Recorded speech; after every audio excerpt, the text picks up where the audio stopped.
Monday, July 20th. My name is Rendy Murphy. I'm an epidemiologist and the Director of Disease Surveillance here at the Mobile County Health Department, here to give you our Facebook Live update on the impact of COVID-19 pandemic on Mobile County. So we'll start with the worldwide numbers since this is the kickoff for our new week. Worldwide, there have been over 14,500,000 cases of COVID-19 with around 607,000 deaths. In the US, almost 3.8 million cases of COVID-19 with just over 140,000 deaths. And in Alabama this morning, they're reporting 67,711 cases with 1,257 deaths. So in our daily report today, we're reporting on 6,207 cases of COVID-19. That was an increase of 119 on yesterday, Sunday the 19th. We had quite a bit of activity over the weekend. So since we spoke on Friday, 167 cases were reported on Friday, 152 on Saturday, and 119 on Sunday yesterday. We have added the number of deaths back to our daily report after learning that the systems that are in place are still a little behind, but they are in place to continue recording the number of deaths in our standard surveillance system that the Department of Public Health runs called ALNBS. We are still working on the report of the number hospitalized, so be a little bit more patient with us on that. On today's report, again, you can see that around 2,766 have presumed recovered. In the week ending Saturday, for the week, we reported 1,135 cases. That was up from 823 the week before. And again, nearly a tripling of the number of cases added each week compared to just about a month ago. So we are seeing very high numbers reported daily, and we continue to see most of this occurring in younger age groups. I think someone asked me last week about looking at the age groups at some smaller age categories. So I did that. So this is not something that we'll start publishing publicly, but you can see this largest number of cases is in this 20 to 30% category, 20 to 30 years old category. But if we look at the percents, not just the numbers, the highest, the category with the highest percent of cases is in that 20 to 30, followed by 30 to 40, and then 40 to 50 and 50 to 60. So 22% of all of our cases are in the age group of 20 to 30 years old, and just over 15% is in the age group 30 to 40 years old. We still are seeing mostly women, about 40, sorry, I lost my place here, 41% among African Americans, 24% white, and a few in other race categories. We kept the chart in here this week that shows the number of cases by week by age category, so that you can see how that number is really growing in those green categories. The average number of cases reported has gone up to over 150 for the 7-day moving average, and around 130 for the 14-day moving average. Again, this is the chart that helps to smooth out the effect of a Saturday and Sunday, usually a drop in the number of people who are tested for COVID or the results that are processed for COVID. They tend to be lower in the beginning of the week. And then if we look at the percent positive of our test results, last week, around 20% of all tests conducted on Mobile County residents were positive for COVID. This again is extremely high, but consistent the last couple of weeks, where we've had between 20 and 22% of all of our laboratory results being positive. We added the table back today talking about, or this weekend, sorry, talking about the characteristics of the number of people who've been hospitalized or have died. Again, the number hospitalized in the ALNBS is a gross underestimation of how many people are actually hospitalized, and it only includes data on Mobile County residents. There have been really no significant shifts in the trends of among patients who have been hospitalized or have died. If you are paying close attention, you will see a new number in our weekly expanded report. I am just awash in paperwork today, my apologies. So on the weekly expanded report, the one that I run on Sundays and that then we send out on Monday, this statement is here that 1,005 COVID patients have been hospitalized in Mobile County by July 17th. So this comes from the Ames data. This is, ADPH has been reporting this on their website, and we are beginning to do the same. It's just taken us a little time to get our processes in order. So 1,005 COVID patients. This includes the cumulative total number of admissions and discharges, which was 840, plus the number of admitted patients with confirmed COVID on July 17th, which was 165. So you add those numbers together, and it's 1,005 COVID patients hospitalized through July 17th. And again, these data are reported by hospitals to the Alabama Incident Management System in aggregate. There is some individual level information, but not much. And the number includes residents or patients who are in Mobile hospitals but don't reside in Mobile County. So they live in other jurisdictions or in other states. So that number is quite a bit higher than the number of hospitalizations that we report on out of ALNBS, which includes only Mobile residents. So that's one explanation for the big difference. The other is just that, as we have continued to say, that the number of lab results being reported to us has dramatically increased by almost three times the number of cases that we were seeing just a couple of weeks ago, and it will take us some time to catch up on those investigations. So let me then see, don't forget to look at the map. This is just the cases over the last 2 weeks so that you can tell how severe things might be in your zip code, your resident zip code. And then let me just comment on a couple of other important changes. On Friday and into Saturday, the Centers for Disease Control made some important updates to their guidelines for quarantine and isolation for cases and contacts. And I want to talk about this because it impacts everyone. And you know, when these decisions are made and announced, behind the scenes there have been a lot of scientists and physicians and epidemiologists, data analysts looking at the evidence behind the policies and the procedures that are recommended, and some, you know, a deeper dive on some of those things and the things that we're learning about the pandemic, about the virus as we move along, have resulted in a change in recommendations. So for quarantine, for anyone who has been around a COVID positive patient, whether they were symptomatic or not, if you have been around someone who tested positive for COVID or had symptoms for COVID, you are required to quarantine at home for 14 days. End of story. 14 days for all contacts. That has not changed since the beginning, but I don't remember exactly, but I think that has been the same. So for a contact, someone who's been around for 15 minutes or more, within 6 feet or more, someone who's been laboratory diagnosed as having COVID or who had COVID, regardless of whether you're wearing a mask or not, you must quarantine for 14 days.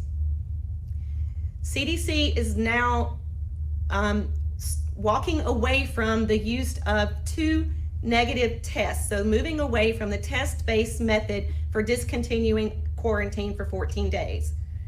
So there is no need for people to go out and try to get tested if they're quarantined to return to work or to return to school. None of that is We're not recommending that being done anymore. There was a time where our capacity was such that we might be able to do that. The science was uncertain enough, maybe that we thought that was important to do, but that's no longer the case. So stay at home for 14 days, do not get tested, and stay at home until you ride out that 14 days of quarantine. For COVID positive patients, so if you're symptomatic and you test positive, or if you test positive and you're asymptomatic, the period of time that you must isolate at home is 10 days. And the last 24 hours has to be symptom-free, no fever and no other symptoms, particularly no other respiratory symptoms. So you stay at home for 10 days if you are COVID positive, whether you've had symptoms or not. If you had symptoms, you stay at home for 10 days, and at least the last 24 hours have to be symptom-free.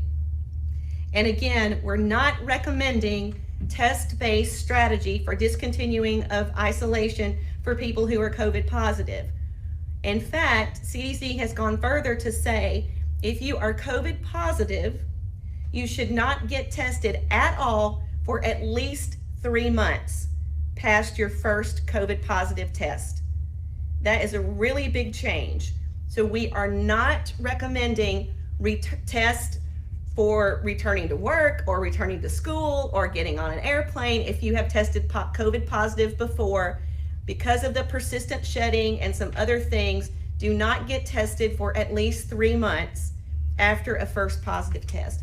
Now, I know we're going to have lots of questions about this, so I will move on from this topic, and we'll probably have some questions on that tomorrow. Someone had asked us about enforcement of the mask order. There's been lots of, I think, misunderstanding about what the city ordinance or the ordinance that the health officer issued, or the mask ordinance that was issued by the governor and the state health officer, who's responsible for enforcing that ordinance. And the answer is, it's a personal ordinance. It's up to the individuals to comply with this ordinance. So if I am not complying with that ordinance, then yes, local law enforcement could, charge me with a misdemeanor. They cannot charge businesses. They cannot charge schools. This ordinance applies to the individual. So please just remember that you cannot, your boss or your office or your business is not the one responsible for enforcing the ordinance. The law enforcement is not going to go into a business and cite a business owner for not enforcing the mask ordinance. That is on the enforcement is on the individual, not on the business owner or the school or the church. So I hope that sheds some light on that, and if we need to talk about it more, we can do that. All right, so on to some questions. The first media question was asking something about the report related to figure 2. Patients with COVID, is it hospitalized persons with COVID? The week ending June 12 had 1,130 people currently hospitalized. We might be looking at the wrong table. I might be looking at the wrong table. So I'm not quite sure what that's about. So we'll try to get that clarified from whoever was asking about that. Was it cumulative or? So all of the hospitalizations are cumulative. All of the reports are cumulative. The difference in the number depends on the 2 different reporting systems. So in ALNBS, which is our traditional public health surveillance system, that includes only mobile residents and data only on the people that we've been able to interview or follow up on to find out if they've been hospitalized since the first time we spoke with them. That's a little tough for us to get that done right now. The other source of hospitalization data, AIMS, is also, it contains cumulative information, but also day of information. But the number that's reported by me in the expanded report is the cumulative and the daily number when I reported this, which was yesterday. So that, yes, they're both cumulative. All right. Some questions from Facebook. Why aren't they ordered to stay home? Well, they are ordered to stay home. Those are the instructions that anyone who is positive, whether you're symptomatic or not, must stay home for 10 days. I think the trouble is that we have to rely on voluntary compliance with that order.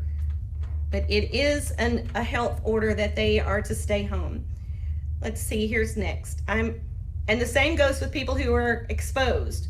So if someone in your family has COVID, you have to stay home for 14 days regardless. Okay, I'm concerned about the decision of the feds to move hospitalization data and death data away from CDC. What does this mean for us locally? Right now, things are progressing as normal locally. So our local hospitals are still reporting data into AIMS, and we still have access to that information to make, to help inform decision making. So far, that has not changed. Where I have seen, not in our jurisdiction, but in other parts of the state, is that it's bringing more attention to localities that maybe have a large increase in the number of cases. So the feds are able to look at that information, and they are reaching out to jurisdictions and trying to see if they can ask questions or gather information or offer assistance in local jurisdictions. Normally, things follow a chain of command, right, from a local the local health department or a local, emergency management agency to the state, to the feds, that way. But they're sort of hitting it at all angles. So that's the kind of initial change that I've seen, is that we get more inquiries from the Department of Health and Human Services. Should the entire family quarantine if one member has COVID? Yes. So if it's doubtful that you've been able to stay 6 feet apart from all of your family members who live in the same house as you for the few days, prior to someone in your house testing positive for COVID, or at all. So yes, if someone in your household tests positive for COVID or has symptoms of COVID, then you all should stay at home. Let's see.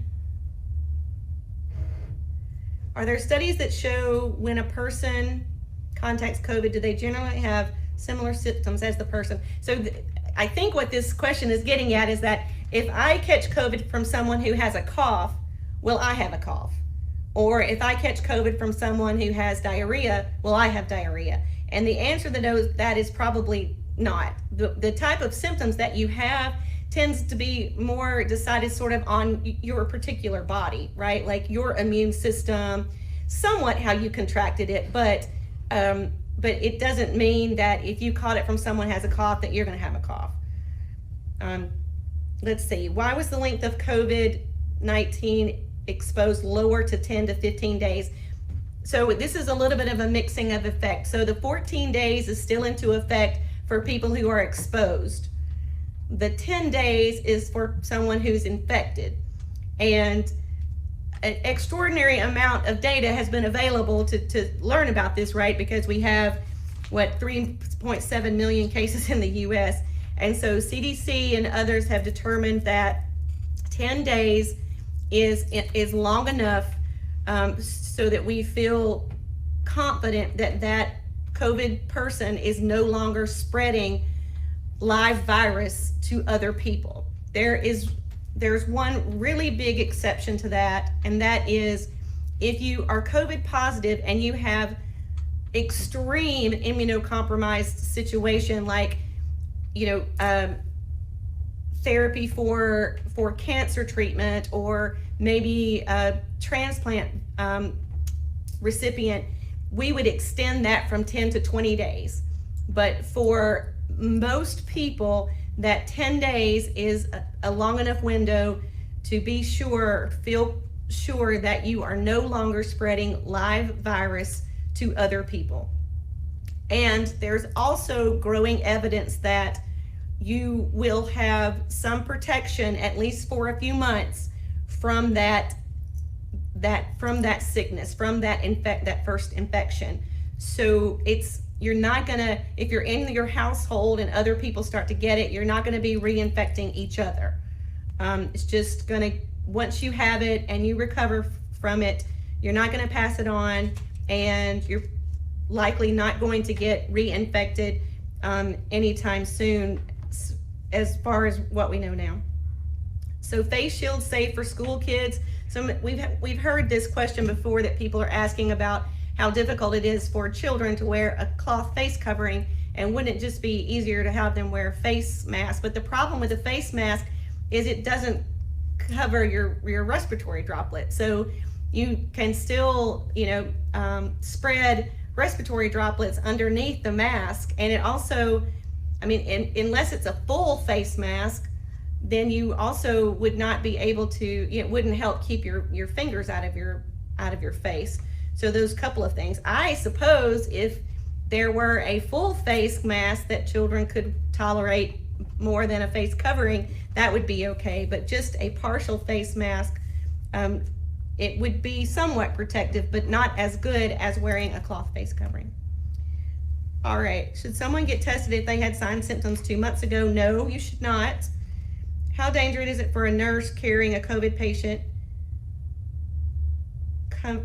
hospital coming to visit baby? So someone's asking if they're a nurse caring for COVID patients in a hospital, how dangerous would it be for that same nurse to visit children in another state sometime next month? So this is looking for somebody to ask me to help them decide if they need to cancel their travel. Everybody should cancel non-essential travel right now. It's just not a safe time to be out moving about. But if you do travel, then wear a face covering, stay 6 feet away from people in congregate settings. And again, I would not want to be that risky with moving around, particularly for healthcare workers. So I think that's where we'll stop for today, and we will be here again tomorrow to tell you what's going on in our community, to try to clarify all of the changes, or some of the changes at least, that have been announced by the Centers for Disease Control on Friday and Saturday, because it really is a lot of information that we're trying to digest and translate that to you. So we'll continue being here to answer your questions and provide our local perspective, and we'll see you tomorrow.